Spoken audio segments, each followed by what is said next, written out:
Good day, awesome moms! Welcome to my YouTube channel. Here, I share the incredible journey of raising our daughter who has a medical condition. She was diagnosed with mild ASD. I created this channel to share with you the gradual recovery of our child. She undergoes therapy twice a week. Her therapy is speech therapy, and we are waiting for an available schedule for her occupational therapy. Every challenge we face is an opportunity for growth, and every smile is a testament to our strength and resilience. Join us as we navigate this path with hope, determination, and endless love. Together, we'll find inspiration in the everyday moments and celebrate the unique beauty of our story. Ako ay isang nanay na may anak na na-diagnose ng ASD. Siya ay si Gia, 14 years old. Nung unang check-up niya ay hindi pa masabi ng kanyang doktor kung ano ba talaga ang kanyang kondisyon.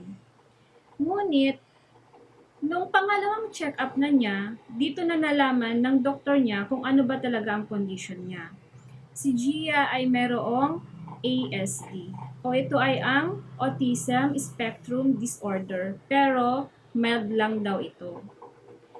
Siya ay nag-aaral sa regular school, private, at nirecommend din po ng doktor niya na ipagpatuloy ang kanyang pag-aaral sa regular school.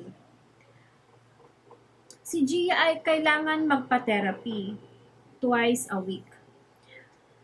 OT or occupational therapy at ST or speech therapy. Sabi ng kanyang doktor ay mas ipapriority daw ang kanyang ST or speech therapy dahil mas para sa kanyang pakikipag-socialize na rin. Kasi nag-stutter kasi siya eh. So sa ngayon, nasa 20 sessions na siya at napakalaking improvement ang nangyari sa kanya. So kung dati kapag nagbabasa siya ng mga stories or mga sentences, paragraph, nag-stutter siya. Ngayon, kung mapapansin nyo sa in-upload kong video, napaka-smooth ng kanyang pagbasa doon.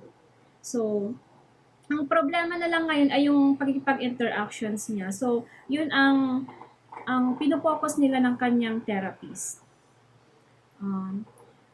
I-upload ko rin po yung mga ibang recordings nila na binigay ng kanyang therapist sa akin. At dahil confidential ang mag-video sa center, I will try my best na i-share sa inyo ang improvement ng aking anak. So, after ng pandemic, lumala kasi ang kanyang stuttering at nagkaroon din siya ng afraid of heights. Okay? Pero sa ngayon, ang pina-priority po namin ang kanyang speech. Yun yung speech and language impairment sa kanya. So, if you have any questions po about dito, pwede niyo po akong i-message or PM sa aking Facebook account. So, ilalagay ko sa comment box below or sa descriptions ang aking Facebook account. Thank you for your time in watching this vlog, and if you like it, don't forget to click like, share, and also subscribe for more updates on videos. Have a great day and Jesus loves you.